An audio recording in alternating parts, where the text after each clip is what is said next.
আজ দিল্লিতে বসে পালিয়ে ওখান থেকে দেশের বিরুদ্ধে তারা ষড়যন্ত্র করে। এরা চোর ডাকাত, চোর না হলে কেউ দেশ ছেড়ে পালায় না। কথা বলেন ঠিক কিনা? প্রমাণ হয়ে গেছে তোমরা চোর, তোমরা চোরের মাস্তাতো ভাই। এজন্য জনগণের ভয়ে দেশ থেকে পালিয়েছে। কথা বলেন ঠিক কিনা? ইবলিসে আজম বাংলাদেশে আগমন হয়েছে কিছু নারীর বেশে। ঠিক কিনা? দলে দলে নিয়া নারী মেলা মিলাই, পার্কে বসিয়ায় ওরা মেলা মিলাই। দেশটা আজি ধ্বংস হলো নারীর বেপরদায়। আল্লাযীনা হাদাহুমুল্লাহ ওয়া উলাইকা হুম উলুল আলবাব। আল্লাহ রাব্বুল আলামিন বলেন, যারা মুমিন তাদের বৈশিষ্ট্য হলো তারা বলে সামি'না ওয়া আতা'না, আমরা কোরআনের কথা শুনলাম, উইদাউট কন্ডিশনে, বিনা শর্তে আমরা মেনে নিলাম। সুবহানাল্লাহ। যারা মানবে, আল্লাহ রাব্বুল আলামিন বলেন, আমার কোরআনের আলোচনা শোনার পরে যারা মেনে নেবে, ওদের জীবনে বাস্তবায়ন করবে, সিটিং ফিটিং করবে, আমি আল্লাহ রাব্বুল আলামিন বলে দিলাম এরা দুনিয়াতে সব চাইতে বুদ্ধিমান মানুষ। সুবহানাল্লাহ। শুধু তাই নয়, আল্লাহ রাব্বুল আলামিন বলেন, ফাবাশশিরহুম বিমাগফিরাতিন ওয়া আজরিন কারীম। আল্লাহ বলেন, ওগো নবী, ওদের সুসংবাদ দিয়ে দেন যারা কোরআনুল কারীমের আলোচনাগুলো শোনার পরে নিজের জীবনে বাস্তবায়ন করে মেনে চলে যারা। আল্লাহ রাব্বুল আলামিন বলেন, ওদের জন্য দুইটা সুসংবাদ। এক নম্বর হলো, আমি আল্লাহ ওদের জীবনের গুনাহ খাতাগুলো মাফ করে দিব। শুধু গুনাহ খাতাগুলো মাফ করে আমি আল্লাহ ক্ষান্ত হব না, ওদেরকে জান্নাতের মধ্যে আমি আল্লাহ সিট বরাদ্দ দিয়া ওদের জান্নাতি বানিয়ে দিব। বলেন সুবহানাল্লাহ। জান্নাতি হতে চাই কিনা আমরা? যদি জান্নাত পেতে চাই তাহলে কোরআন শুনতে হবে। শুধু শুনলেই হবে না, কোরআনুল কারীমের আলোচনাগুলো মেনেও চলতে হবে। এই জন্য বন্ধুগণ, যারা কোরআনুল কারীমের আলোচনা শোনার পরে মানে না, এদেরকে আল্লাহ মুনাফিক বলেছেন। বলেন নাউযুবিল্লাহ। ওয়া ইযা ক্বিলা লাহুম তাআলাউ ইলাল্লাহি ওয়া ইলার রাসূল রাআইতাল মুনাফিকিনা ইয়াসুদ্দুনা আনকা সুদুদা। আল্লাহ রাব্বুল আলামিন বলেন, যখন মুনাফিকদেরকে বলা হয় এটা আল্লাহর কথা, এটা রাসূলের কথা, এটা মেনে নাও, তখন নবী আপনি দেখবেন যারা মুনাফিক ওরা আপনার কথাগুলো শোনে না, বরং তারা পৃষ্ঠ প্রদর্শন করে, উল্টা দিকে চলে যায়, আল্লাহর কথা থেকে তারা মুখ ফিরিয়ে নেয়। বলেন নাউযুবিল্লাহ। মুনাফিক হতে চাই কেউ? কথা বলেন, কেউ কি মুনাফিক হতে চাই? তাহলে কোরআনুল কারীম শুনতে হবে এবং সেই অনুযায়ী নিজের জীবন গঠন করতে হবে। রাজি আছি কিনা আমরা? কারা কারা রাজি আছে? হাত উঠিয়ে দেখেন, দুহাত তুলেন আল্লাহর দরবারে। লিল্লাহি তাকবীর। মুসলিম আমি সংগ্রামী, আমি মুসলিম আমি সংগ্রামী, আমি চির রণবীর, এক আল্লাহকে ছাড়া কাউকে মানি না। লিল্লাহি তাকবীর। তাকবীর হলো এত মানুষ, এই মুরব্বীদের চেয়ে যুবকদের তাকবীর আসতে হয়েছে। দেখি তো বিয়ে করেননি কারা কারা হাত উঠান। যারা বিয়ে করেননি হাত উঠান, দেখি কয়জন আছে। এই কয়জন মাত্র? দেখি তারা, যারা বিয়ে করেন তারা তাকবীর দিবেন। আল্লাহ লিল্লাহি তাকবীর। যারা বিয়ে করেছেন তারা হাত উঠান তো, হাত উঠান। বিয়ে করেছেন যারা, লিল্লাহি তাকবীর। অবিবাহিত তো হেরে গেল, যুবকেরা হেরে গেলে হবে? হ্যাঁ, যুবকেরা যদি হেরে যায় তো এই জাতির ভবিষ্যৎ তো ভালো না।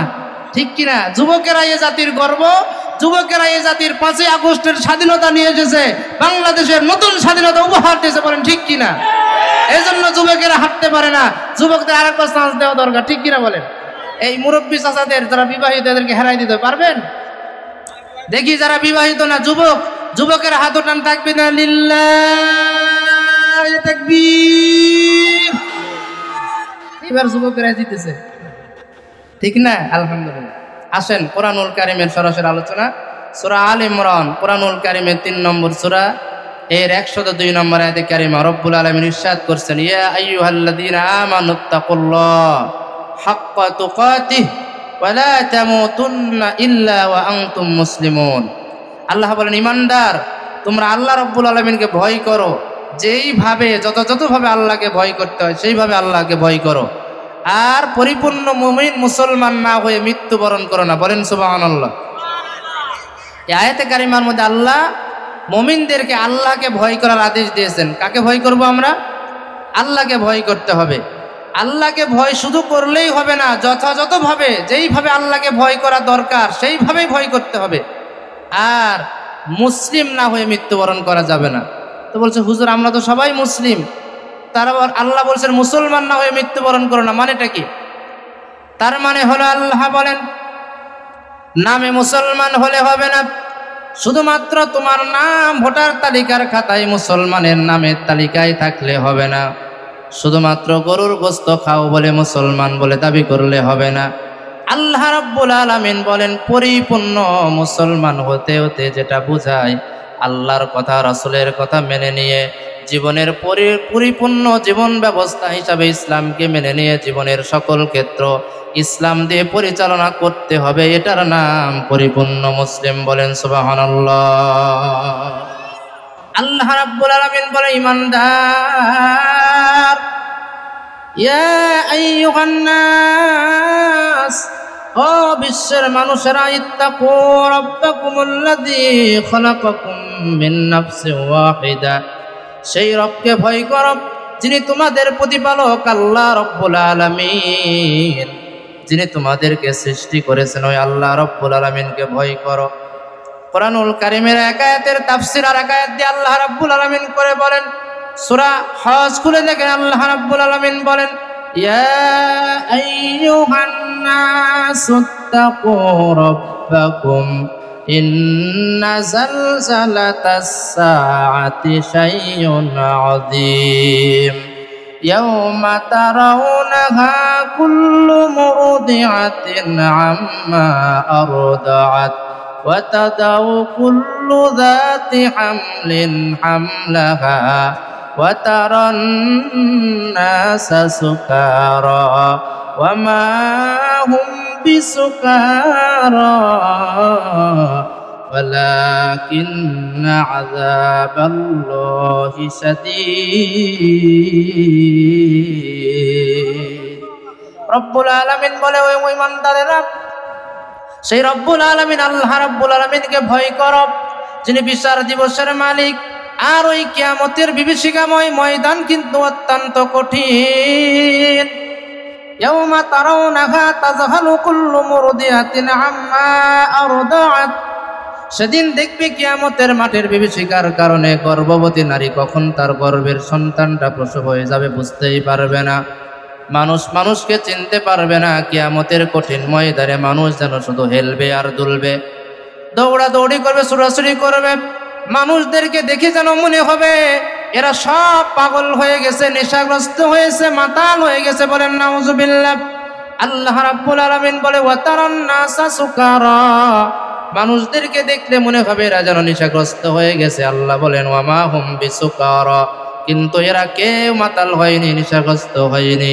ওয়ালাকিন্না আযাবাল্লাহি শাদীদ, আল্লাহর আযাবের ভয়ে মানুষগুলা পঙ্গপালের মতো ছুটে বেড়াচ্ছে। বলেন নাউজুবিল্লাহ। আল্লাহ রাব্বুল আলামিন বলে ইয়া আইয়ুহাল্লাযীনা আমানুত্তাকুল্লাহ ওয়াল তানজুর নাফসুম মা কদ্দামাত লিগাদ। আল্লাহ রাব্বুল আলামিন বলে বান্দারেরা আল্লাহরে ভয় করো, আর ওই হাসরের জন্য কিয়ামতের মাঠের জন্য কি আমল সঞ্চয় করলে এটা নিজে লক্ষ্য করে দেখো। কি আমল করলে কিয়ামতের মাঠের জন্য? আল্লাহ রাব্বুল আলামিন বলে ওই কিয়ামতের ময়দান অত্যন্ত বিভীষিকাময় ময়দান।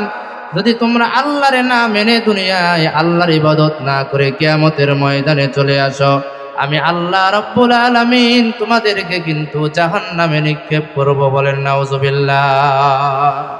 এজন্য ভয় করতে হবে কাকে বন্ধুগণ বলেন? আল্লাহ।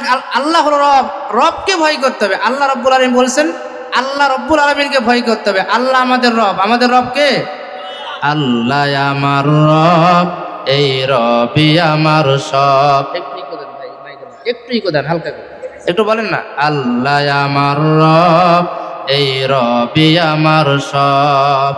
আল্লাহ আমার রব, এই রবি আমার সব, দমে দমে তনু মনে তারি অনুভব, দমে দমে তনু মনে তারি অনুভব।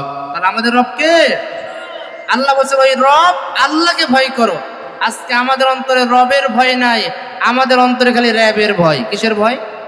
আল্লাহর কথা শুনলে মানুষ ভয় করে না, কিন্তু র্যাবের কথা শুনলে মানুষ ভয় করে, ঠিক কিনা? কিন্তু আল্লাহ রাব্বুল আলামিন বলে, না না, র্যাবের ভয় থাকলে হবে না, ভয় থাকতে হবে রবের, যিনি তোমাদের আল্লাহ।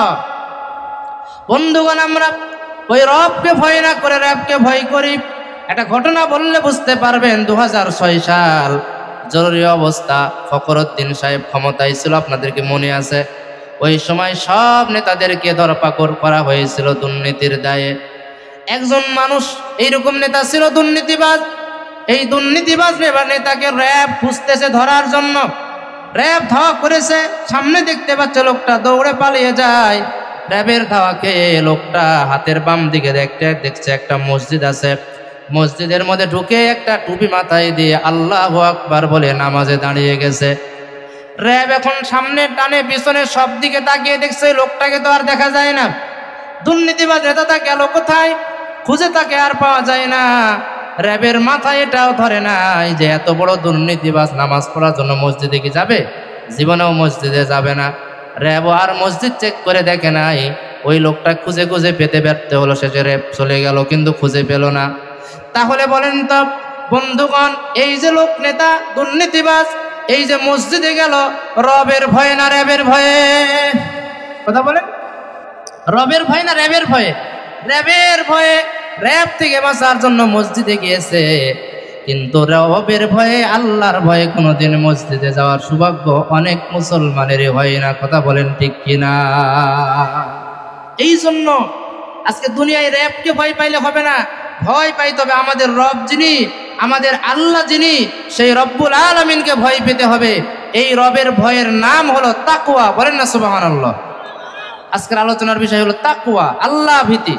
তাকওয়া মানে হলো বেঁচে থাকা, বিরত থাকা, আল্লাহকে ভয় করে দুনিয়ার সকল প্রকার পাপ পঙ্কিলতা থেকে দূরে থাকার নাম হলো তাকওয়া। তাকওয়ার তাফসীরটা কি হবে? তাকওয়ার তাফসীরটা উবাই বিন কাব রাদিয়াল্লাহু আনহু ওমর রাদিয়াল্লাহু আনহুকে জিজ্ঞাসা করলেন, ওমর রাদিয়াল্লাহু আনহু তাকওয়া কাকে বলে? ওমর রাদিয়াল্লাহু আনহু জবাব দিয়ে বললেন, উবাই বিন কাব, শোনো তাকওয়া কাকে বলে। তুমি কি কখনো কাঁটা বিছানো রাস্তা দিয়ে চলেছো কিনা? রাস্তার দুই ধারে কাঁটা আছে, মাঝখান দিয়ে যেতে হয়, এরকম গিরিপথ দিয়ে চলেছো কিনা? তিনি বললেন, হ্যাঁ, এইভাবে আমি চলেছি এরকম রাস্তায়। তখন তুমি কিভাবে চলেছো? তিনি বললেন, রাস্তার দুই ধারে যেহেতু কাঁটা, এই জন্য আমি আমার নিজের শরীরকে আঁটোসাঁটো করে নিয়ে, নিজের পোশাককে গুটিয়ে নিয়ে সুন্দর করে চলেছি, যাতে কাঁটার আঁচড় আমার গায়ে না লাগে। কারণ দুই ধারে কাঁটা আছে, সতর্ক না হয়ে চললেই কিন্তু কাঁটার আঁচড় তোমার আমার গায়ে লাগবে। কথা বলেন ঠিক কিনা? আল্লাহ রাব্বুল আলামিন তাকওয়ার কথা বললেন। ওমর রাদিয়াল্লাহু আনহু ডাক দিয়ে বলেন, উবাই বিন কাব, এটাই হলো তাকওয়ার ব্যাখ্যা।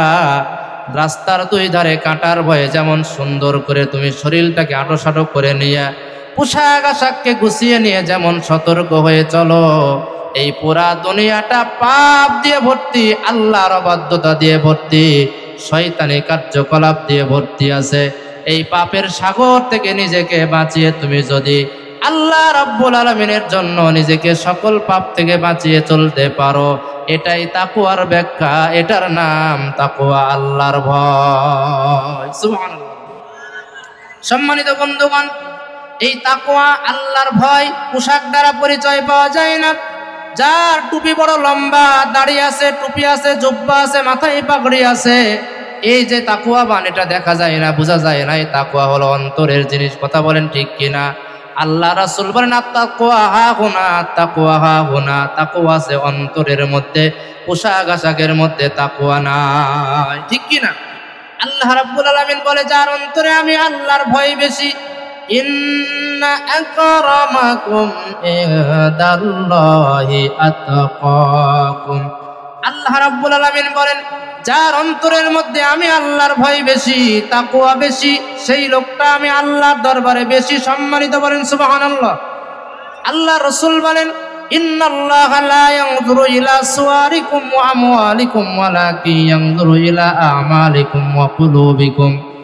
আল্লাহ নবী বিশ্ব নবী বলেন, আল্লাহ তোমাদের কারো চেহারা দেখেন না, কার চেহারা কত সুন্দর, কার টাকা বেশি, ধন সম্পদ বেশি, এটা আল্লাহ দেখেন না, বরং আল্লাহ রব্বুল আলামিন দেখেন কার আমল কত সুন্দর আর কার অন্তরে আল্লাহর ভয় বেশি আছে। বলেন সুবহানাল্লাহ। যার অন্তরে আল্লাহ রব্বুল আলামিনের ভয় বেশি, আল্লাহ রব্বুল আলামিন বলেন ওর চেহারা যদি দেখতে সুন্দর না হয়, দেখতে যদি খাটো হয়, বেটে হয়, কালো হয়, কুচ্ছিত হয়, টাকা পয়সা যদি না থাকে, তারপর যদি তার অন্তরে আমি আল্লাহ রব্বুল আলামিনের ভয় বেশি থাকে, ওই লোকটা আমি আল্লাহ রব্বুল আলামিনের কাছে সব চাইতে বেশি দামি। বলেন সুবহানাল্লাহ। আল্লাহ রাসূলের একজন সাহাবী ছিলেন, যার নাম ছিল বেলাল রাদিয়াল্লাহু আনহু। এই বেলাল রাদিয়াল্লাহু আনহু আফ্রিকান লোক ছিলেন, দেখতে অত্যন্ত কুৎসিত, কালো ছিলেন, কৃষ্ণ বর্ণের ছিলেন, দেখতে অতটা মোটেই ভালো ছিলেন না। কিন্তু আল্লাহর নবী বলেন, ওগো বেলাল, আমি যখন মেরাজে গেলাম, আমি মেরাজে যে আমি বিশ্ব নবী, আমার আগে আগে জান্নাতের মধ্যে তুমি বেলাল, তোমার জুতার আওয়াজ আমি আল্লাহ রাসূল পেয়েছি। বলেন সুবহানাল্লাহ। তাহলে আল্লাহ রাব্বুল আলামিন এই বেলালকে কত মর্যাদা দিলেন। দেখতে ভালো নয়, চেহারা কুৎসিত, কালো, কিন্তু এই মানুষটার অন্তরে আল্লাহর ভয় থাকার কারণে আল্লাহ রাব্বুল আলামিনের রাসূল মেরাজে যে তার আগে আগে বেলাল রাদিয়াল্লাহু আনহুর জুতার আওয়াজ শুনতে পেলেন। বলেন সুবহানাল্লাহ। যাদের হৃদয়ে আছে আল্লাহর ভয়, তারা কভু পথ ভুলে যায় না। আল্লাহর প্রেম ছাড়া এই দুনিয়ায় কারো কাছে কোনো কিছু চাই না। যাদের হৃদয়ে আছে আল্লাহর ভয়, তারা কভু পথ ভুলে যায় না। আল্লাহর প্রেম ছাড়া এই দুনিয়ায় কারো কাছে কোনো কিছু চাই না। জোরে বলেন সুবহানাল্লাহ। তাহলে তাকওয়া আমাদের অন্তরে আল্লাহর ভয় থাকতে হবে কিনা বন্ধুগণ? আল্লাহ রাব্বুল আলামিনের ভয় যদি আমরা আমাদের অন্তরে সঞ্চয় করতে পারি, তাহলে আমাদের দ্বারা কি আর কোনো পাপ হওয়া সম্ভব? আমাদের দ্বারা আর কোনো পাপ হওয়া সম্ভব নয়। কারণ যার অন্তরে আল্লাহর ভয় আছে, সে যখনই কোনো পাপ করতে যাবে তখন মনে হবে কেউ দেখবে না। দেখবে কে? কেউ শুনবে না। শুনবে কে? বলেন আল্লাহ রাব্বুল আলামিন বলেন, এটাই হলো তাকওয়া, আল্লাহর ভয়। যে কোনো পাপ করতে যে যখন তোমার অন্তরে মানহা কফি নাফসিকা, তোমার অন্তরে বাধা দিবে, কেউ দেখবে না কিন্তু আমার রব আল্লাহ দেখবে, কেউ শুনবে না কিন্তু আমার রব আল্লাহ রব্বুল আলামিন শুনবে। এই ভয় যখন বান্দার অন্তরে পয়দা হয়ে যাবে, তখন বান্দার অন্তরে আল্লাহর ভয় তাকওয়া চলে আসবে। তখন এই বান্দার দ্বারা আর কোনো পাপ হওয়া সম্ভব নয়। যেমন আল্লাহ রাব্বুল আলামিন নবী শ্রেণী ইউসুফ আলাইহিস সালাম, কোরআনুল কারীমের সূরা ইউসুফ খুলে দেখেন আল্লাহ রাব্বুল আলামিন কি সুন্দর করে বলেছেন। জুলাইখা চক্রান্ত করল ইউসুফ আলাইহিস সালামের বিরুদ্ধে। তার দ্বারা নিজের মনোবাসনা, তার নিজের যৌন কামনা পূর্ণ করার জন্য আল্লাহ নবী ইউসুফ আলাইহিস সালামকে ঘরের ভিতরে জুলাইখা ঢুকিয়েছে। এক এক করে সমস্ত ঘরের দরজাগুলো বন্ধ করে দিয়েছে। ওয়াকালাত হাই তালাক, আর ডেকে বলল, ইউসুফ এসো, আমার সাথে অন্যায় করো, আমার শরীরকে ভোগ করো, আমার সাথে জিনা করো, পাপ করো। বলেন নাউজুবিল্লাহ। আল্লাহ নবী ইউসুফ আলাইহিস সালাম তখন ডাক দিয়ে বলেছেন, ক্বালা মাআযাল্লাহ, আমি তোমার সমস্ত চক্রান্ত থেকে আল্লাহ দরবারে আশ্রয় চাই। বলেন সুবহানাল্লাহ। তার মানে হলো জুলাইখা, তুমি যতই তোমার রূপ সৌন্দর্য আমাকে দেখাও না কেন, যতই তুমি শয়তানি চক্রান্ত করো না কেন, আমি যে আল্লাহ রব্বুল আলামিনকে ভয় করি, তোমার সাথে অপকর্ম করলে দুনিয়ার কেউ হয়তো জানবে না, কেউ হয়তো দেখবে না। এই ঘরের অন্ধকারে তোমার সাথে আমি যদি অন্যায় করি, কেউ জানবে না, কেউ দেখবে না। তবে আমার রব যে আল্লাহ, ওই আল্লাহর চোখ ফাঁকি দেওয়া যাবে না। বলেন সুবহানাল্লাহ। ইউসুফ আলাইহিস সালাম আল্লাহকে ভয় করে পাপ থেকে বিরত থাকলেন। আল্লাহ রব্বুল আলামিন বলে, আমার নবী ইউসুফ, যেহেতু আপনি আমি আল্লাহ রব্বুল আলামিনকে ভয় করেছেন, আপনি দৌড় দেন দরজার দিকে, আপনার ওই জুলাইখার চক্রান্তের সমস্ত দরজা আমি আল্লাহ রব্বুল আলামিন খুলে দিব। বলেন সুবহানাল্লাহ। ইউসুফ আলাইহিস সালাম যখন দৌড় দিয়েছেন জুলাইখার চক্রান্ত থেকে বাঁচার জন্য, আল্লাহকে ভয় করে দরজার দিকে দৌড় দিতে দেরি, আল্লাহ রাব্বুল আলামিন কুদরত দিয়া সমস্ত দরজা টাস টাস করে খুলে দিতে দেরি হয়নি। জোরে বলেন সুবহানাল্লাহ। আল্লাহু আকবার। এটাই হলো আল্লাহর ভয়। এই ভয়, এই তাকওয়া যার অন্তরের মধ্যে আছে, আল্লাহ রাব্বুল আলামিন বলেন সে হলো আমার কাছে সবচাইতে দামি, সবচাইতে শ্রেষ্ঠ। এই ভয় যদি প্রত্যেকটা ইমানদার সঞ্চয় করতে পারে, তাহলে ওই মানুষের দ্বারা আর কোনো পাপ হতে পারে না। ওই মানুষ খাদ্যে ভেজাল দিতে পারে না, ওই মানুষ মিথ্যা কথা বলতে পারে না, ওই মানুষ চগলখুরি করতে পারে না, ওই মানুষ গীবত করতে পারে না, ওই মানুষ মসজিদে যে নামাজের কাতার সোজা করার ব্যাপারে গুরুত্ব দেয়, কিন্তু আবার জমিনে যে মানুষের আইল কেটে কেটে নিজের জমি বাড়াইতে পারে না। কথা বলেন ঠিক কিনা? কারণ আল্লাহর ভয় যার অন্তরের মধ্যে আছে, যে কোনো অন্যায় করতে গেলে তার অন্তর আগে তার নফসে মুতমাইন্না তাকে বাধা দিবে, এই অন্যায় করা যাবে না। কথা বলেন ঠিক কিনা? এই ভয় আল্লাহ রাব্বুল আলামিন, এই ভয় আমাদের অন্তরে বসাতে হবে।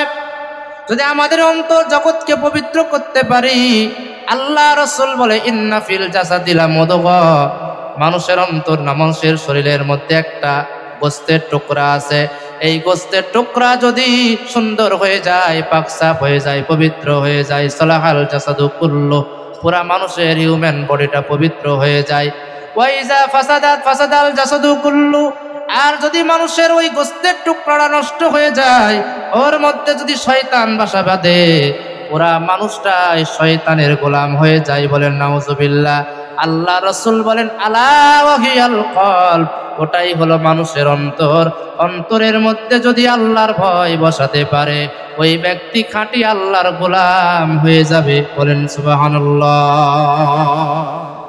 বন্ধুগণ, এই জন্য কিভাবে আল্লাহ রাব্বুল আলামিনকে ভয় করতে হয়, হযরত ওমর রাদিয়াল্লাহু আনহু, তিনি ছিলেন ইসলাম জাহানের দ্বিতীয় খলিফা। তিনি কেমন সোনালী মানুষ ছিলেন, আজ বুঝি কেন বলিয়াছিলেন শেষ পয়গম্বর, আমার পরে যদি নবী হতো কেউ হতো সে এক উমর। সুবহানাল্লাহ। রাসূল বলে দিলেন আমার পরে যদি কেউ নবী হতো, উমর নবী হয়ে যেত।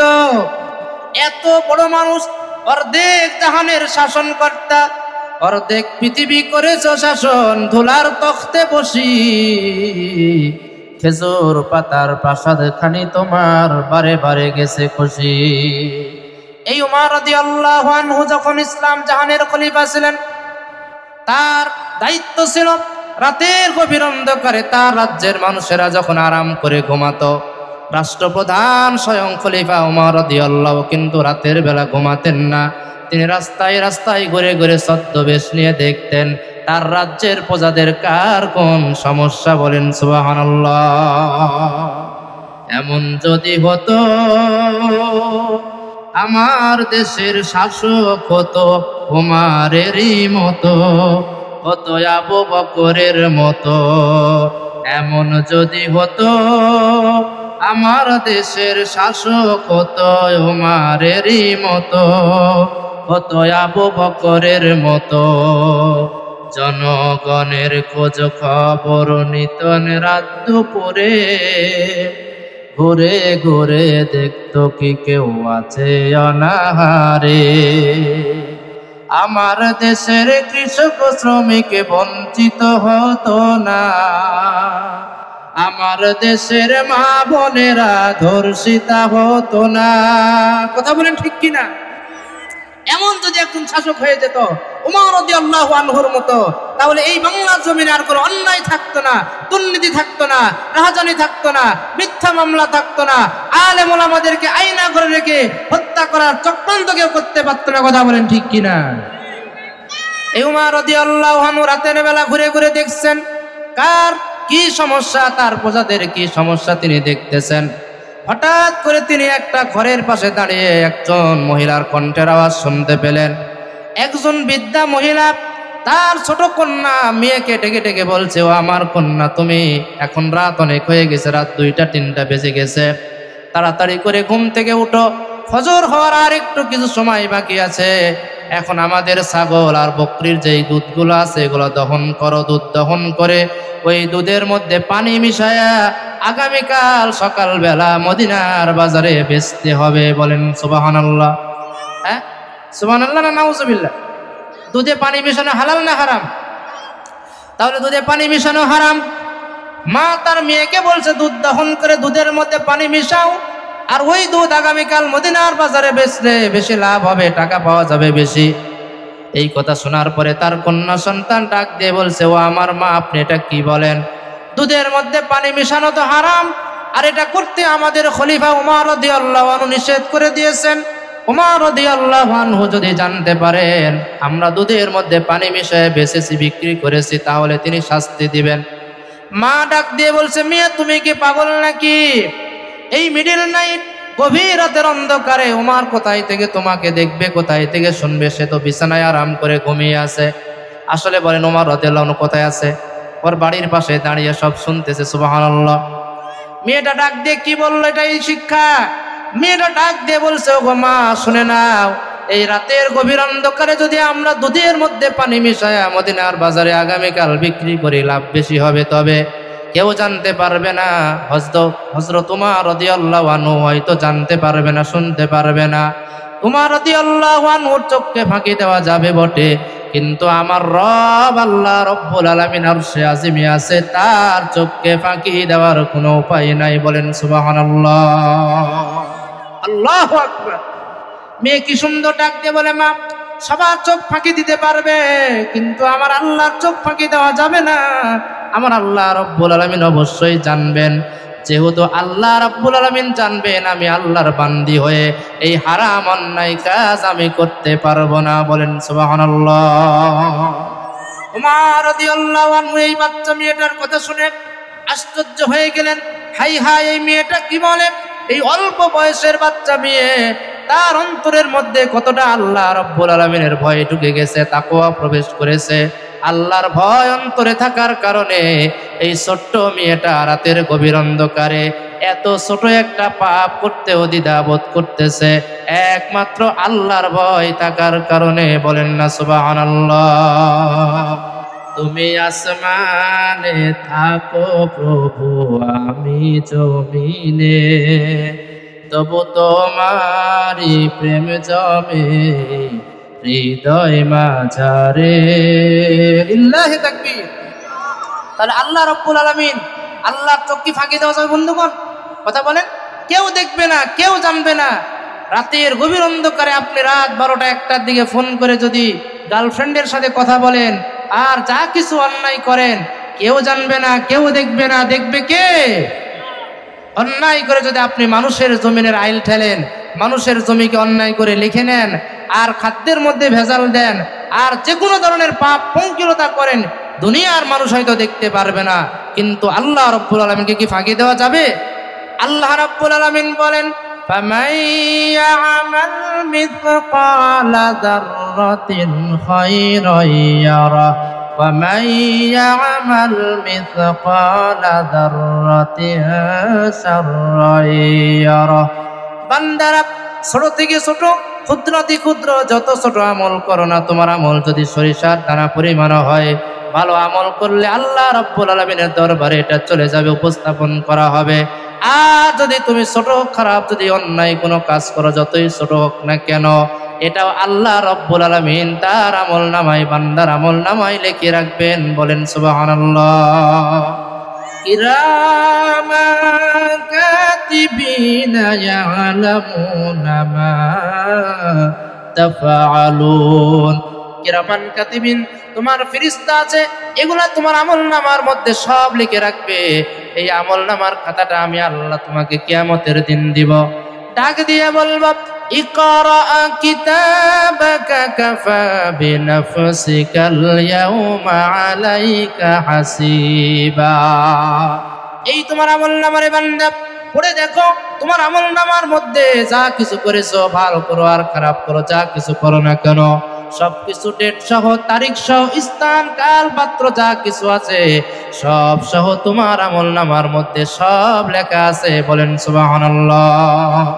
কিয়ামতের কঠিন ময়দানে বান্দারা আমল দেখে আশ্চর্য হয়ে ডাক দিয়ে বলবে, মালিক হাদাল কিতাব লা ইউগাদিরু সাগীরাতাও ওয়ালা কাবীরাতান ইল্লা আহসাহা।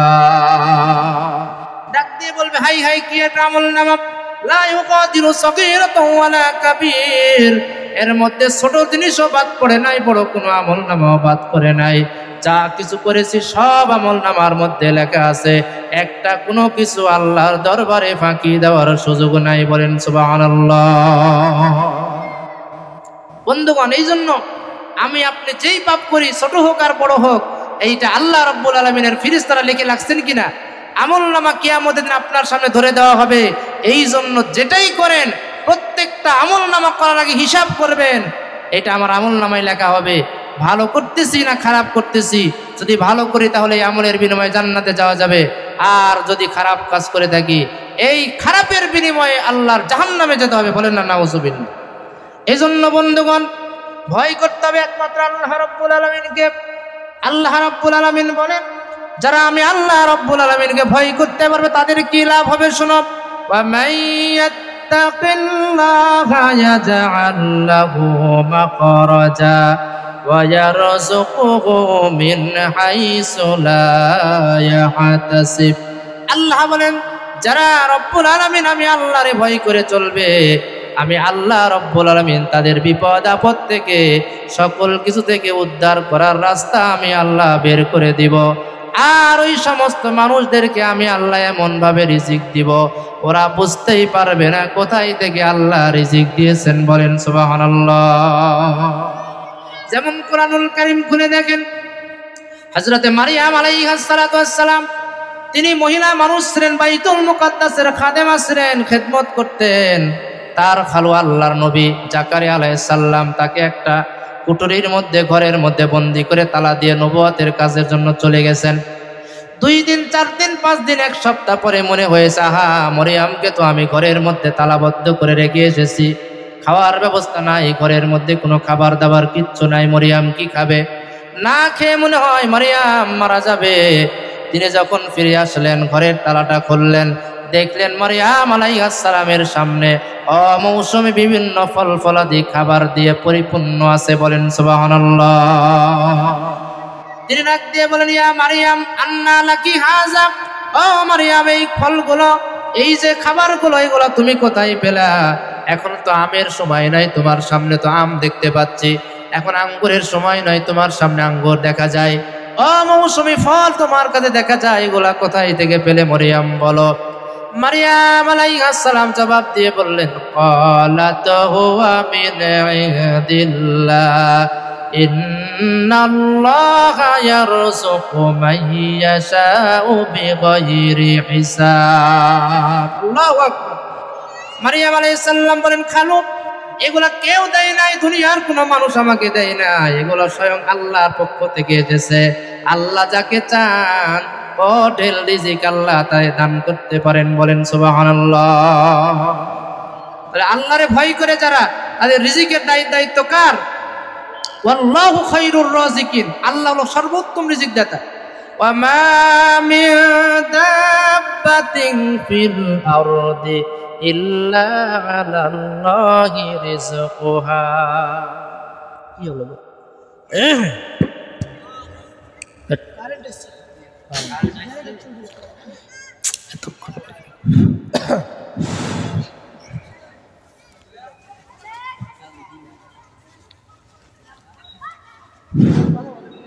বন্ধুগণ আমার, এই জন্য আল্লাহ রাব্বুল আলামিন বলেন, যারা আমি আল্লাহ রাব্বুল আলামিনকে ভয় করবে, ওদের সকল সমস্যার সমাধান আমি আল্লাহ রাব্বুল আলামিন করে দিব। আল্লাহ রাব্বুল আলামিনকে ভয় কেমন করে করতে হয় হাদিস থেকে বললে বিষয়টা ক্লিয়ার হয়ে যাবে। সহিহ বুখারী থেকে আমি একটা হাদিস বলবো। আল্লাহ নবী বলেন, আল্লাহ রাসূল বলেন, সাহাবীরা শোনো, আজ থেকে হাজার হাজার বছর আগে বনি ইসরায়েলের যুগে 3 জন বন্ধু ছিল, 3 জন লোক ছিল। এই 3 জন লোক একটা কোনো জায়গায় রওনা করেছে, মরুভূমির মাঝখান দিয়ে, মরুভূমির রাস্তা দিয়ে। এই 3 বন্ধু যাওয়ার সময় হঠাৎ করে তারা দেখতে পেল মরুভূমির ময়দানে বৃষ্টি শুরু হয়ে গেছে। প্রবল বৃষ্টির কারণে তারা কোথায় আশ্রয় নেবে জায়গা খুঁজে পাচ্ছিল না। মরুভূমির বিশাল ফাঁকা ময়দান, কোনো গাছ নাই, বাড়ি নাই, ঘর নাই। এই বৃষ্টির সময় তারা কোথায় আশ্রয় নেবে? হঠাৎ করে তারা দেখতে পেল দূরে একটা পাহাড়ের গর্ত দেখা যায়। দৌড় দিয়ে এই তিনজন বন্ধু পাহাড়ের গর্তের ভিতরে যে আশ্রয় নিল বৃষ্টি থেকে বাঁচার জন্য। প্রবল বেগে বৃষ্টি শুরু হয়ে গেল। বৃষ্টির প্রাবল্যতার কারণে, মুষলধারে বৃষ্টি হওয়ার কারণে ওই পাহাড়ের উপর একটা বড় পাথর ছিল। ওই পাথরটা গড়ে এসে ওই পাহাড়ের গুহার মুখটা বন্ধ হয়ে গেল। এই তিনজন লোক বারবার চেষ্টা করার পরেও ওই যখন বৃষ্টি শেষ হয়ে গেল, পাহাড় থেকে এরা বের হতে চাইল, গর্তের মুখ দিয়ে তারা বের হতে চাইল। বারবার চেষ্টা করার পরেও এরা পাহাড় থেকে ওই পাথরটা সরাইতে পারলো না। আর তখন তারা ওখান থেকে বের হতেও পারলো না। অনেক চেষ্টা প্রচেষ্টার পরে যখন তারা নিরাশ হয়ে গেল, তখন তারা একে অপরকে ডাক দিয়ে বলল, উনজুরু আমালা আমিলতুমুহা লিল্লাহি সালিহা। আমার বন্ধুরা, এই বিপদের দিনে আজকে আমাদেরকে কেউ বাঁচাতে পারবে না। আজকের এই বিপদের দিনে যে আল্লাহ রব্বুল আলামিন আমাদের রব, ওই আল্লাহ ছাড়া অন্য কেউ আমাদেরকে বাঁচাতে পারবে না। বলেন সুবহানাল্লাহ। এই জন্য তারা একে অপরকে বলল, তোমরা লক্ষ্য করে দেখো কে কোন আমল আল্লাহর জন্য, একমাত্র আল্লাহর জন্য যে আমল করেছো, ওই আমলের ওসিলা দিয়ে আল্লাহর দরবারে আজকে দোয়া করে ক্ষমা চাও। আল্লাহ চাইলে এই বিপদ থেকে আমাদেরকে বাঁচাতে পারে। একজন লোক তিনজনের মধ্যে একজন আল্লাহর দরবারে হাত উঠিয়ে ডাক দিয়ে বলল, আল্লাহুম্মা কানাত লি ওয়ালিদু বিনতু আম্মিন উহিব্বুহা। ও আল্লাহ, আমার একজন চাচাতো বোন ছিল আল্লাহ, ওই চাচাতো বোনকে আমি অনেক ভালোবাসতাম। একজন মানুষ নারীকে যেমন ভালোবাসে জীবন দিয়ে প্রাণ দিয়ে, আমি আমার চাচাতো বোনকে লাইক করতাম, লাভ করতাম, তাকে আমি ভালোবাসতাম। বলেন নাউজুবিল্লাহ। আল্লাহর বান্দা ডাক দিয়ে বলে, ওগো রব্বুল আলামিন, এই চাচাতো বোনকে আমি এত ভালোবাসতাম, ফারতালাবতু মিলাইহা নাফসাহা, তাকে আমি বললাম, ও আমার চাচাতো বোন, আমি তোমাকে ভালোবাসি, কিন্তু আমি তোমাকে ভোগ করতে চাই, তোমার সাথে অন্যায় করতে চাই, জেনা করতে চাই। বলেন নাউজুবিল্লাহ। ফাআবাত, চাচাতো বোন অস্বীকার করে বসলো, বলল, না না, এই অন্যায় কাজ করা যাবে না। তুমি আমাকে যতই ভালোবাসো, কিন্তু আমি তোমার সাথে অন্যায় করতে পারবো না। হাত্তা আতিয়াহা বিমিয়াতা দিনার, তবে যদি তুমি আমাকে 100টা সোনার টাকা দিতে পারো, দিনার দিতে পারো, তাহলে তোমার সত্যে রাজি আছি। বলেন নাউজুবিল্লাহ। এই মহিলা তাকে জেনা থেকে বিরত রাখার জন্য বলল, কারণ 100 স্বর্ণের মোহর জোগাড় করা অত্যন্ত দুরূহ ব্যাপার। এই গরিব লোক জোগাড় করতেও পারবে না, তার সাথে অন্যায় করতেও পারবে না। এই জন্য তাকে দূরে রাখার জন্য এই প্রস্তাবটা দিল, যদি তুমি আমাকে 100 সোনার মোহর দিতে পারো, তাহলে আমি তোমার শর্তে রাজি হয়ে যাব।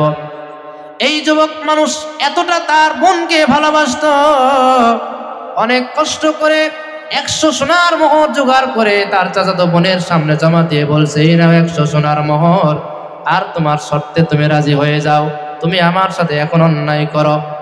চাচাতো বোন সে এখন অন্যায় করার জন্য রাজি হয়ে গেছে, কারণ সে তার শর্ত পূরণ করে দিয়েছে। এই দুইজন জেনা ব্যভিচার অন্যায় করার জন্য দূরে একটা পাহাড়ের দূরে চলে গেছে, পাহাড়ের গুহায় চলে গেছে। এইবার এই লোকটা বলছে, আল্লাহ, আমি জেনা করার জন্য, চাচাতো বোনের সাথে অন্যায় করার জন্য তার দুই উরুর মাঝখানে আমি বসে গেছি, জেনার প্রস্তুতি নিয়ে ফেলেছি। একটু পরে তার সাথে আমি অন্যায় কাজ, অন্যায় আচরণ শুরু করে দিব। হঠাৎ করে আমার চাচাতো বোন ডাক দিয়ে বলছে, ইয়া আব্দুল্লাহ ইত্তাকিল্লাহ, ও আল্লাহর গোলাম, আল্লাহর বান্দা, আমার চাচাতো ভাই, একবারও কি আল্লাহর কথা তোমার স্মরণ হয় না?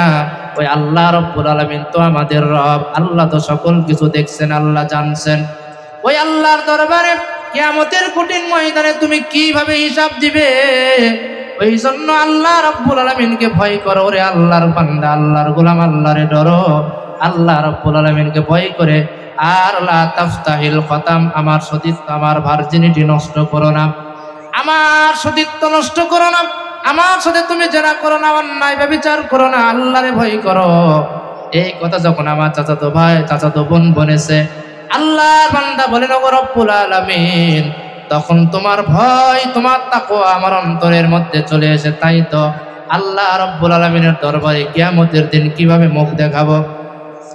এই অন্যায় করলে তার শাস্তি জাহান্নাম, আমি তো কিয়ামতের কঠিন ময়দান অপরাধী হয়ে যাব। এক আল্লাহ রাব্বুল আলামিনের ভয়ে তখন আমার অন্তর সাক্ষী দিয়েছে, না না, এই কাজটা কখনোই করা যাবে না, এটা তো অন্যায়।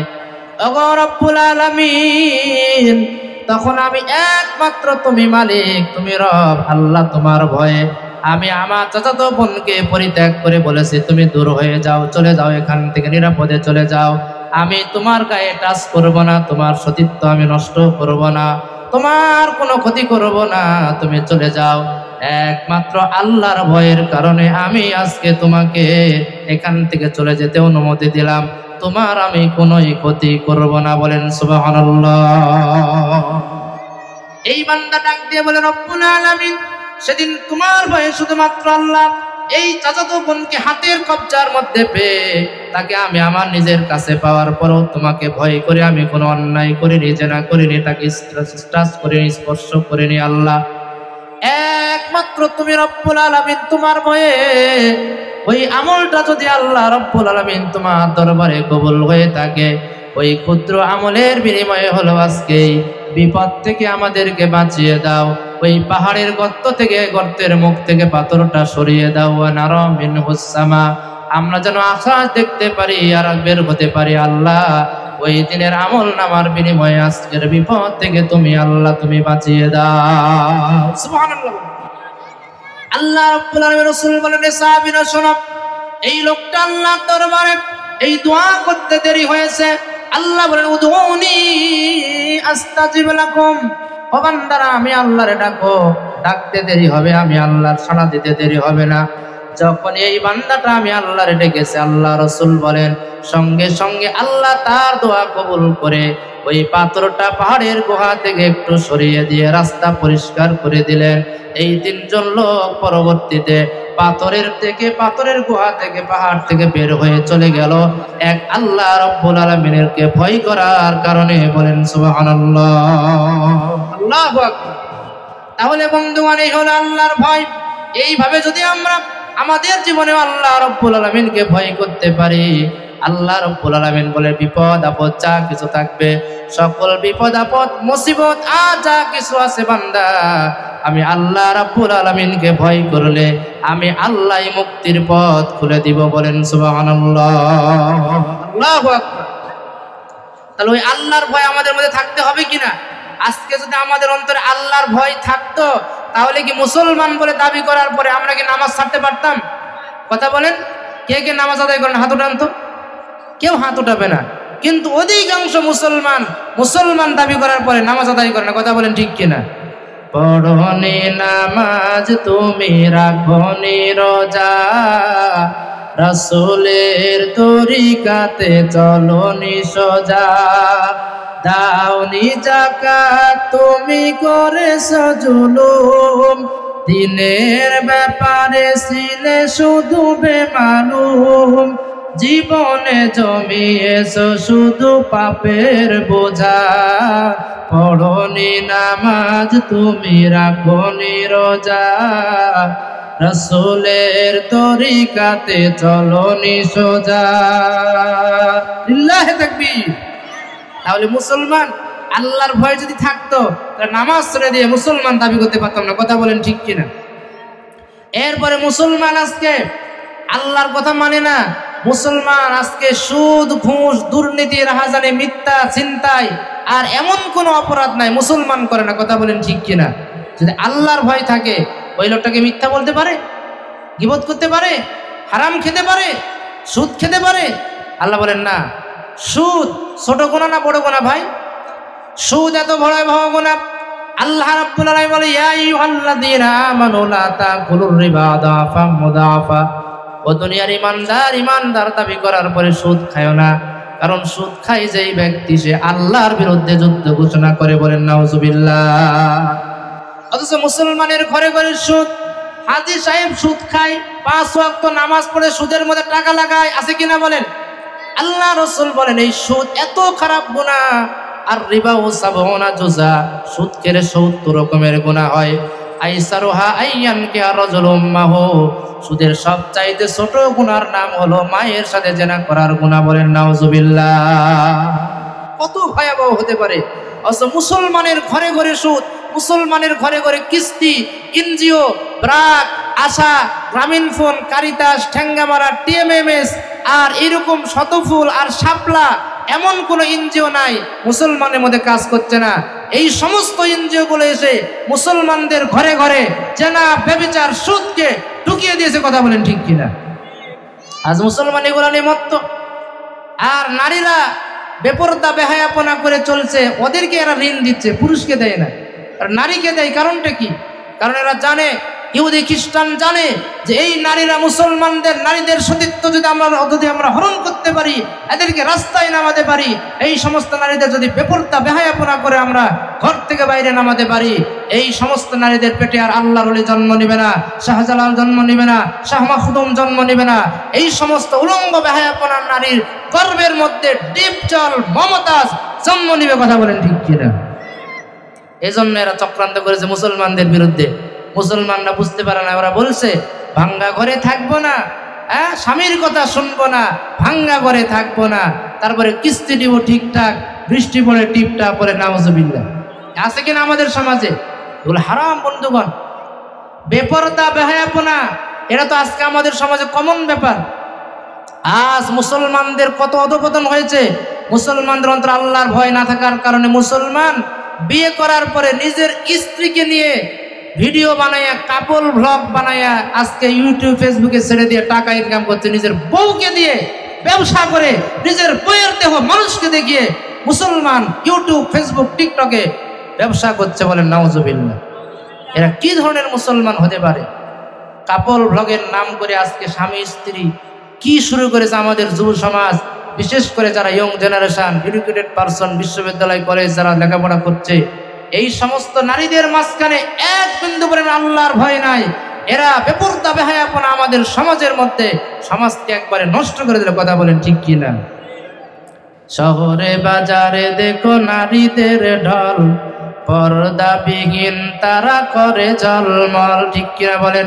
শহরে বাজারে দেখো নারীদের ঢল, পর্দাবিহীন তারা করে ঝলমল।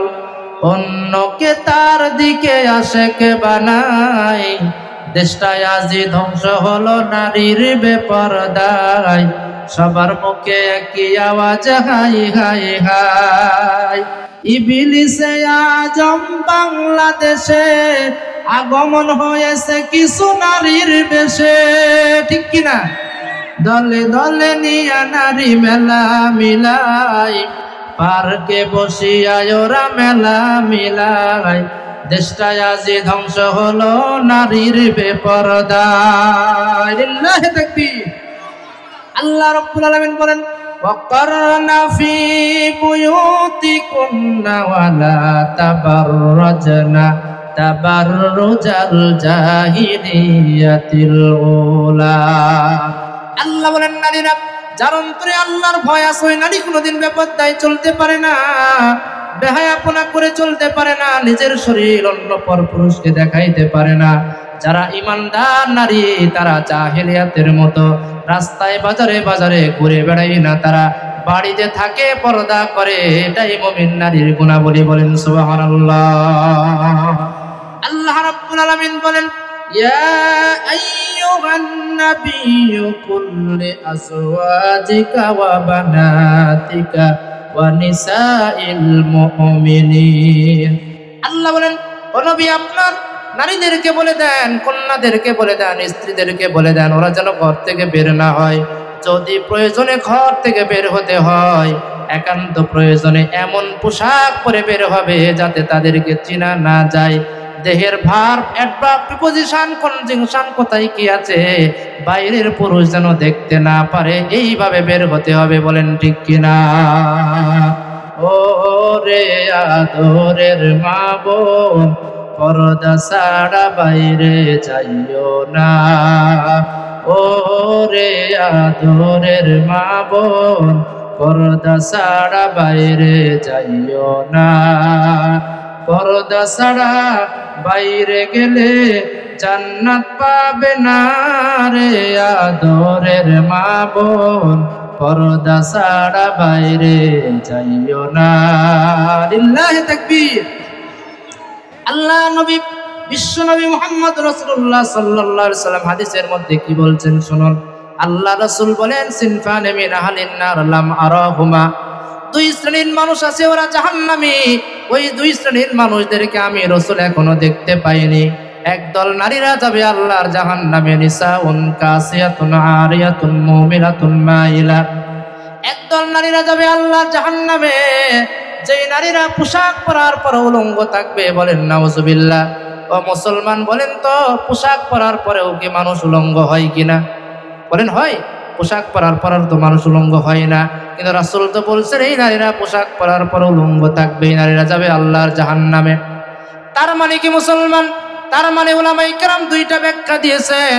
এক নম্বর হলো পোশাক পরার পর ওই নারীরা উলঙ্গ, যারা নিজে দেহের মধ্যে ৮-৭ পোশাক পরে, এমন পোশাক পরে যেই পোশাক পরলে দেহের উঁচু নিচু সব বাইরে থেকে মানুষেরা দেখতে পারে, এমন টাইট ফিট পোশাক পরে চলে যেই নারী, আল্লাহ রাসূল বলেন এই নারীরা পোশাক পরার পর উলঙ্গ থাকে, আর এরা আল্লাহর জাহান্নামে যাবে। বলেন নাউজুবিল্লাহ। এই নারী চাপায় নবগঞ্জে নাই? আছে? না না না, এদিকে নাই, এদিকের মানুষ অনেক ভালো ইমানদার, এদিকে নাই। আমাদের রাজশাহীতে শুধু আছে, চাপাই নবাবগঞ্জে এরকম নারী নাই। আছে? আছে মানে আপনার বাড়িতে আছে, আপনার ঘরে আছে, আপনার পরিবারে আছে, হয়তোবা আপনার মেয়ে অথবা আপনার স্ত্রী অথবা আপনার বোন এইভাবে পোশাক পরে যুব সমাজকে ধ্বংস করছে, সে নিজে জিনার গুনাহ করছে। বলেন নাউজুবিল্লাহ। রাসূল বলেন আর একটা ব্যাখ্যা হলো, পোশাক পরার পর উলঙ্গ মানে হলো এমন পাতলা পোশাক পরে, যেই পোশাক পাতলা হওয়ার কারণে নারীর দেহের ভিতরে নীল ফিতা পরে আছে না লাল ফিতা পরে আছে, এটা বাইরে থেকে মানুষ দেখতে পায়। আছে কিনা বলেন? আল্লাহ রাসূল বলেন লা ইয়াদখুলুনাল জান্নাতা, এই সমস্ত বেপরদা নারীরা আল্লাহর জান্নাতে যাবে না। ওয়ালা ইয়াজিদনা রিহাহা, জান্নাতে তো যাবে না, জান্নাতের সুগন্ধি পর্যন্ত পাবে না। এরা সব আল্লাহর জাহান্নামের আসামি হবে। বলেন নাউজুবিল্লাহ। বন্ধুগণ, এই জন্য আল্লাহর ভয় থাকলে কোনোদিন এইরকম অন্যায় করা সম্ভব নয়। আল্লাহর ভয় থাকলে বেপরদা বেহায়াপনে করা চলা সম্ভব নয়। আল্লাহর ভয় কেমন থাকতে হয়? আল্লাহর ভয় যদি একজন ইমানদারের মধ্যে আসে, সেই ব্যক্তি যদি রাষ্ট্রের প্রধান হয়ে যায়, সে কি দুর্নীতি করবে? ভাই বলেন দুর্নীতি করবে কিনা? অন্যায় করবে না, সুদ খাবে না, ঘুষ খাবে না, কোনো অন্যায় করবে না, জনগণের উপর নির্যাতন জুলুম চালাতে পারবে না, যদি তার অন্তরে আল্লাহর ভয় থাকে। যেমন ওমর রাদিয়াল্লাহু আনহু, তার অন্তরে কি পরিমাণ আল্লাহর ভয় ছিল। ওমর রাদিয়াল্লাহু আনহু যখন খলিফা হয়ে গেলেন, হঠাৎ করে তিনি অসুস্থ হয়ে গেলেন। ওমর রাদিয়াল্লাহু আনহুকে চিকিৎসা করার জন্য ডাক্তার হাকিম নিয়ে আসা হলো। সে বলল, ওমর রাদিয়াল্লাহু আনহু, আপনার রোগের চিকিৎসা করার জন্য সামান্য পরিমাণ কিছু মধুর প্রয়োজন, এই মধু দিয়ে আমি ওষুধ বানিয়ে দিলে আপনি ইনশাআল্লাহ আল্লাহর দয়ায় সুস্থ হয়ে যাবেন। তার বাড়িতে খোঁজ করা হলো মধু পাওয়া যায় কিনা। দেখে গেল পুরা বাড়ি খুঁজে একটু মধু পাওয়া গেল না ওষুধ করার মতো।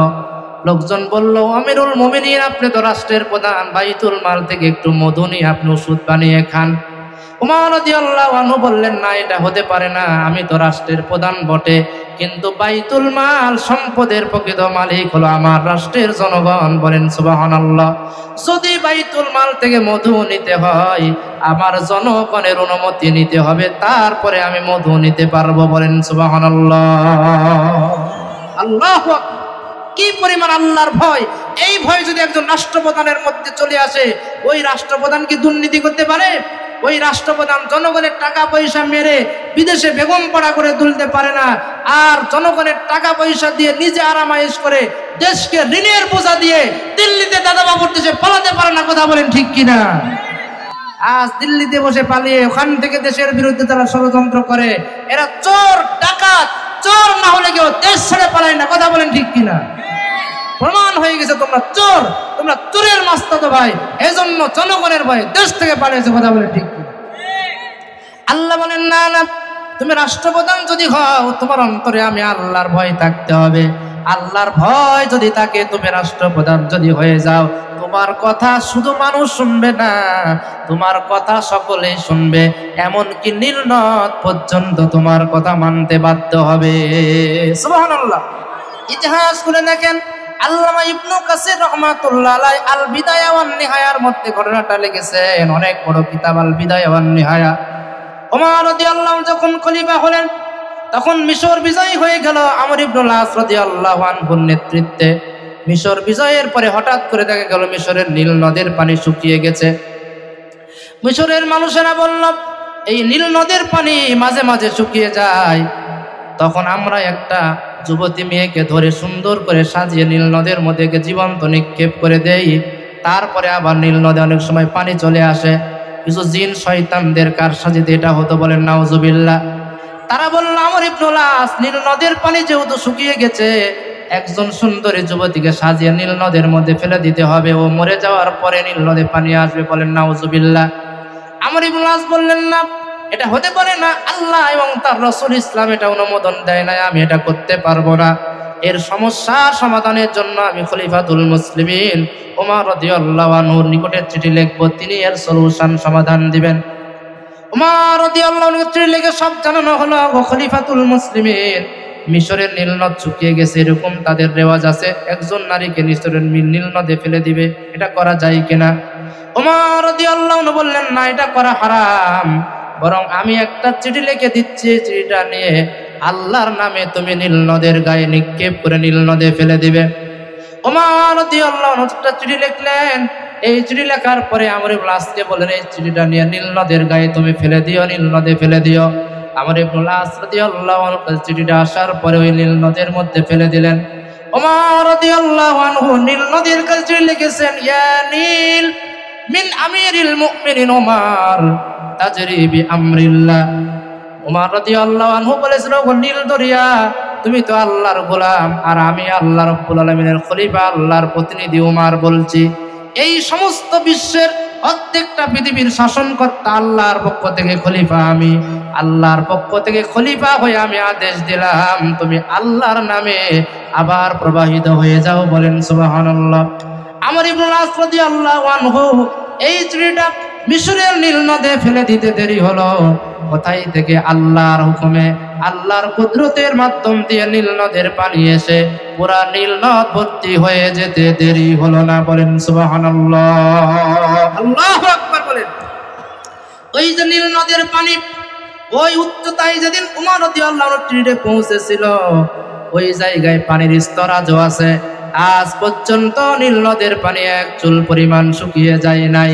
ওমর রাদিয়াল্লাহু আনহু চিঠিতে আল্লাহর নামে যেইভাবে প্রবাহিত হয়েছে, ওইভাবেই নীল নদের পানি প্রবাহিত হয়ে যাচ্ছে, কিয়ামত পর্যন্ত এইভাবেই থাকবে, বলেন সুবহানাল্লাহ। আল্লাহু আকবার। সম্মানিত বন্ধুগণ, এই হলো নেতার গুণাবলী, যার অন্তরে আল্লাহর ভয়। উনি যদি খলিফা হয়ে যান, উনি কোনো অন্যায় করতে পারবেন না। ওমর রাদিয়াল্লাহু আনহু রাতের বেলা ঘুরে ঘুরে দেখছেন কার কোন সমস্যা। হঠাৎ করে তিনি দেখতে পেলেন দূরে কিছু শিশুর কান্নার আওয়াজ শোনা যায়। তিনি সেখানে গেলেন, দেখলেন একজন বৃদ্ধা মহিলা একটা হাঁড়ির মধ্যে কি যেন রান্না বান্না করছে, আর পাশে কয়েকজন শিশু, ক্ষুধাতুর শিশুরা কান্নাকাটি করছে। ওমর রাদিয়াল্লাহু আনহু তিনি সেখানে গেলেন, ডাক দিয়ে বলেন, ও মা, আপনি এত রাত হয়ে গেছে কেন বাচ্চাদেরকে খাওয়াননি? আপনি কেন তাদেরকে এরকম কষ্টে রেখেছেন, আর কি যেন রান্না করছেন দেখি। সেই মহিলা বলল, ওগো পথিক, তুমি কে? আমি তোমাকে চিনি না, তবে আমরা মদিনার মানুষ নয়, আমরা কয়টা আছে তো জান কত বাজে আর পাশে এটা কি করতে শেষ করে না, কারণ আচ্ছা ঠিক আছে। ওমর রাদিয়াল্লাহু আনহুকে বলেন, ও ব্যক্তি, ও পথিক, তোমাকে তো আমি চিনি না, তবে আমরা মদিনার মানুষ নয়, আমরা বাইরে থেকে এসেছি, এই রাষ্ট্রে আমরা অতিথি মুসাফির হয়ে এসেছি। এই বাচ্চাগুলো আমার, এদেরকে খাবার দেওয়ার মতো আমি মা আমার কাছে কোনো কিছু নাই, এই জন্য রাত হয়ে গেছে, এদেরকে আমি কিছুই খেতে দিতে পারি নাই। আর চুলার মধ্যে কয়টা পাথর দিয়ে পানি দিয়ে নাড়াচাড়া করতেছি, আর তাদেরকে বুঝ দিচ্ছি, সান্ত্বনা দিচ্ছি। এইভাবে আমি করতেই থাকবো, রান্নার ভান করব, আর এই শিশুরা কান্নাকাটি করতে করতে এক পর্যায়ে ঘুমিয়ে যাবে। এদের মুখে খাবার তুলে দেওয়ার মতো আমি মা আমার কাছে কিছু না। ওমর রাদিয়াল্লাহু আনহু ঘটনা শোনার পরে তার মাথায় যেন আকাশ ভেঙে পড়ল। হাই হাই, কি অবস্থা! আমি এই রাষ্ট্রের প্রধান, আর এই রাষ্ট্রের মধ্যে এই মানুষগুলা না খেয়ে আছে, কিয়ামতের দিন আল্লাহ যদি আমারে ধরে আমি কি জবাব দিব? আমি তো জবাব দিতে পারবো না। দৌড় দিয়ে তিনি চলে গেলেন বাইতুল মালে। মদিনার বাইতুল মালের খাদেম আসলামকে যে বলেন, আসলাম আমাকে কিছু আটা, কিছু ঘি, কিছু খেজুর এগুলা দিয়ে দাও। খলিফার আদেশ শুনে আসলাম বাইতুল মাল থেকে আটার বস্তা আর কিছু খেজুর এগুলা উঠিয়ে দেওয়ার জন্য বললেন। ওমর রাদিয়াল্লাহু আনহু এগুলা উঠে নিজে তার পিঠের উপরে উঠে এগুলো বহন করে নিয়ে যেতে চাইলেন। তিনি বললেন, ও খলিফা আমি খাদেম, আমি তো আসলাম, আমি খাদেম আছি, আমাকে দিয়ে দেন, আমি বহন করে পৌঁছিয়ে দিব। কিন্তু খলিফাতুল মুসলিমিন আমিরুল মুমিনিন হযরত ওমর রাদিয়াল্লাহু আনহু বললেন, আসলাম আমার বোঝা আমাকেই বহন করতে দাও। আমি রাষ্ট্রের খলিফা হয়ে ওই ক্ষুধাতুর শিশুদের মুখে খাবার তুলে দিতে পারিনি। এই জবাব যদি আল্লাহ আমার কাছে কিয়ামতের দিন চায় আমি জবাব দিতে পারবো না। এজন্য আমার পাপের প্রায়শ্চিত্ত আমাকেই করতে দাও। নিজে আমিরুল মুমিনিন খলিফাতুল মুসলিমিন ওমর রাদিয়াল্লাহু আনহু আটার বস্তা মাথায় নিয়ে বহন করে ওই মহিলার কাছে পৌঁছে দিলেন। আর রান্না বান্নার কাছে তাকে কিছু সাহায্য সহযোগিতা করে খাবার বানিয়ে ওই বাচ্চাদের মুখে খলিফাতুল মুসলিমিন নিজে তুলে দিলেন। বলেন সুবহানাল্লাহ। বন্ধুগণ, এই হলো আল্লাহর ভয়। এইভাবে যদি আমাদের প্রত্যেকের মধ্যে আল্লাহ রাব্বুল আলামিনের ভয় থাকে তাহলে আমাদের দ্বারা আর কোনো অন্যায় হওয়া সম্ভব হবে না। আপনারা ইতিহাসের মধ্যে একটা জিনিস দেখবেন, ওই মিশরের মধ্যে আরেকজন শাসন করতেছিলেন যার নাম হলো সম্রাট হাকাম দা সেকেন্ড, দ্বিতীয় হাকাম বলা হয় ইসলামের ইতিহাসে খুঁজে দেখবেন। এই সম্রাট হাকামের সময় একজন বৃদ্ধা মহিলা ওই সম্রাট হাকামের যিনি প্রধান কাজী ছিলেন, বিচারক ছিলেন, তার কাছে বিচার নিয়ে গেল। বিচার নিয়ে যে বলছে, ও রাষ্ট্রের প্রধান বিচারপতি আমি আপনার কাছে বিচার দিতে চাই। প্রধান বিচারপতি আব্দুল্লাহ বললেন, কার বিচার দিবেন আপনি? আপনি কার বিরুদ্ধে বিচার দিবেন? বৃদ্ধা মহিলা বলে, আমি স্বয়ং এই দেশের রাষ্ট্রপ্রধানের বিরুদ্ধে তোমার কাছে মামলা দিতে এসেছি। বলেন সুবহানাল্লাহ। প্রধান বিচারপতি বলেন, কি বলেন আপনি? রাষ্ট্রপ্রধানের ভিতরে তার ব্যাপারে আপনি মামলা দিতে এসেছেন, সাহস তো কম নয়। তিনি বললেন, হ্যাঁ তার বিরুদ্ধে আমি মামলা দিয়ে দিলাম। বলে, কি মামলা? বলে, অমুক মামলা দিলাম। মামলা দেওয়ার পরে প্রধান বিচারপতি বললেন, সমস্যা নাই, আমি প্রধান বিচারপতি ইসলামী রাষ্ট্রের খলিফার বিরুদ্ধে বিচার দিল, আমার সমস্যা নাই, ইসলামী আইনে বিচার আমি করব, আপনি নিশ্চিন্তে বাড়িতে চলে যান। বলেন সুবহানাল্লাহ। পরের দিন সকালে প্রধান বিচারপতি আব্দুল্লাহ খলিফার দরবারে চলে গেলেন। খলিফাকে তিনি আসতে দেখে একটা বস্তার ভিতরে কতগুলো পাথর জমা করে অনেক চেষ্টা করছিলেন নিজের পিঠে কাঁধে ওঠানোর জন্য, কিন্তু পাথরগুলো এত বেশি ছিল আর ভারী ছিল যে তিনি এগুলা তার কাঁধে বহন করতে পারছিলেন না, তুলতে পারছিলেন না। দূর থেকে খলিফা দেখলেন আমার প্রধান বিচারপতি বৃদ্ধ মানুষ, জ্ঞানী মানুষ, আর তিনি এই বস্তার মধ্যে কি যেন নিয়ে তোলার চেষ্টা করছে কাঁধে, কিন্তু বারবার এগুলো তুলতে পারছে না। কাছে গিয়ে জিজ্ঞেস করলেন, ও প্রধান বিচারপতি আপনার বস্তার মধ্যে কি আছে আর এটা কেন আপনি তুলতে পারছেন না, কারণটা কি? প্রধান বিচারপতি বলে, খলিফা আমার বস্তার ভিতরে অনেক বড় বড় ভারী কয়েকটা পাথর রয়েছে, অধিক ভারী হওয়ার কারণে আমি বৃদ্ধ মানুষ এগুলা চাটতে পারছি না। খলিফাতুল মুসলিমিন হাকাম দা সেকেন্ড বললেন, দান আমাকে দেন, আমি তো যুবক মানুষ, আমি আপনাকে কাঁধের বোঝাটা কাঁধে উঠায় দিব। তিনি বললেন, ঠিক আছে আপনি উঠিয়ে দেন তো দেখি। এইবার সম্রাট হাকাম দা সেকেন্ড তিনি বারবার পাথরটার বোঝা বস্তাটা চাটতে চেষ্টা করলেন, কিন্তু এত বেশি ভারী, যুবক মানুষ হওয়ার পরেও তিনি চাটতে পারছিলেন না। অনেক চেষ্টা করলেন, গা থেকে তার ঘাম বের হয়ে চেহারাগুলো ঘামে ভরে গেল, কিন্তু তার পাথরের বোঝাটা তিনি তুলতে পারলেন না। অবশেষে তিনি বললেন, ও প্রধান বিচারপতি আমি এই বোঝাটা বহন করতে পারবো না। প্রধান বিচারপতি আব্দুল্লাহ ডাক দিয়ে বলল, খলিফা আজকে এই ভারী মাত্র কয়েকটা পাথরের বোঝা যদি আপনি যুবক মানুষ হয়ে কাঁধে বহন করতে না পারেন, কিয়ামতের কঠিন ময়দানে 7 আসমান 7 জমিন কিভাবে আপনি বহন করবে? সুবহানাল্লাহ বলেন। কথা শুনে খলিফা আশ্চর্য হয়ে গেল, কি বলেন আপনি? আমি কেন কিয়ামতের দিন 7 আসমান 7 জমিন আমার কাঁধে বহন করব? কারণটাকে আমি কি এমন করেছি? খলিফার জবাবে প্রধান বিচারপতি ডাক দিয়ে বলে, ওগো খলিফা আপনি আদেশ দিয়েছেন আপনার জন্য একটা নতুন রাজপ্রাসাদ তৈরি করা হবে। এই রাজপ্রাসাদ তৈরি করবে যেই জায়গায় আপনি পছন্দ করেছেন, ওই জায়গায় একটা বুড়ির বাড়ি ছিল। আর আপনার সৈন্যরা এই বুড়িকে অন্যায় করে তার বাড়িটা কুড়িয়ে দিয়ে জায়গাটা দখল করে নিয়ে বুড়িকে এখান থেকে হটিয়ে চোর করে জায়গাটা দখল করে নিয়ে আপনার রাজপ্রাসাদ বানিয়েছে। ওই বৃদ্ধা মহিলা গতকাল এসে আমার কাছে আপনার বিরুদ্ধে বিচার দিয়ে গেছে জমি আত্মসাতের ব্যাপারে। আল্লাহ নবী হাদিসের মধ্যে বলেছেন, কেউ যদি 1 বিঘত পরিমাণ আধা হাত জমি কারো অন্যায় করে দুনিয়াতে দখল করে, এর শাস্তি স্বরূপ কিয়ামতের দিন আল্লাহ 7 আসমান 7 জমিন তার গলার মধ্যে পেঁচিয়ে দিয়ে তার গলার মধ্যে ঝুলিয়ে দিবেন। বলেন নাউজুবিল্লাহ।